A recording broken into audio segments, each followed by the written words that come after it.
मार्गशीर्ष गुरुवार व्रत उद्यापन कधी करायचं, कसं करायचं, चौथ्या गुरुवारी करायचं की 5व्या गुरुवारी, ते मी तुम्हाला अगदी सोप्या शब्दात सांगते आहे. श्री स्वामी समर्थ. जय जय स्वामी समर्थ. माझ्या सर्व स्वामी भक्तांना आज मार्गशीर्ष महिन्यातील चौथ्या गुरुवाराच्या हार्दिक शुभेच्छा. मित्रांनो, मार्गशीर्ष महिना म्हटला की प्रत्येक घरी पूजा असते. महालक्ष्मीची पूजा ही भक्तिभावाने केली जाते. अशा या महालक्ष्मीचं उद्यापन कधी करावं, कसं करावं, हा सर्वात मोठा प्रश्न पडला आहे. कारण की ह्या वर्षी 5व्या गुरुवारी म्हणजे 11 जानेवारीला अमावस्या आहे.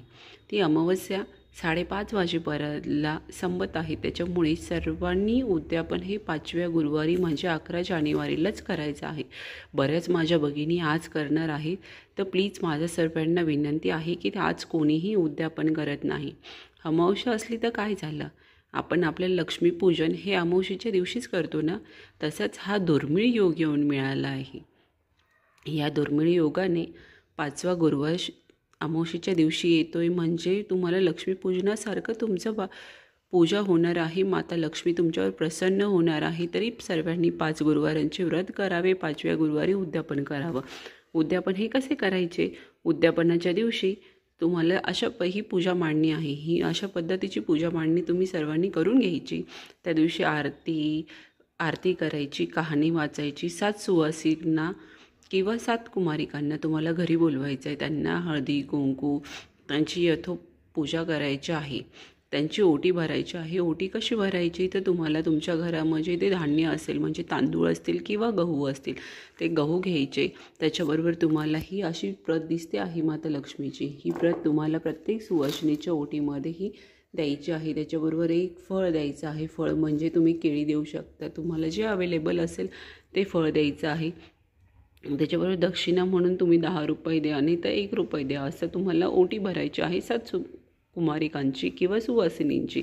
ते झाल्यावर तुम्हाला प्रत्येकीला खीर द्यायची आहे. कारण की माता लक्ष्मीला अत्यंत प्रिय अशी खीर असते. ती खीर प्रत्येकाने तुम्हाला सुवासिनींना द्यायचं आहे. त्याच्याने माता लक्ष्मी खूप प्रसन्न होते, तुमच्या सर्व मनोकामना पूर्ण करते. आणि ओटी भरल्या गेल्यावर सर्वांचे नमस्कार झाल्यावर त्यांना विनंती करायची, हे महालक्ष्मी माता, मी उठणार नाही, मातणार नाही, घेतलेला वसा टाकणार नाही.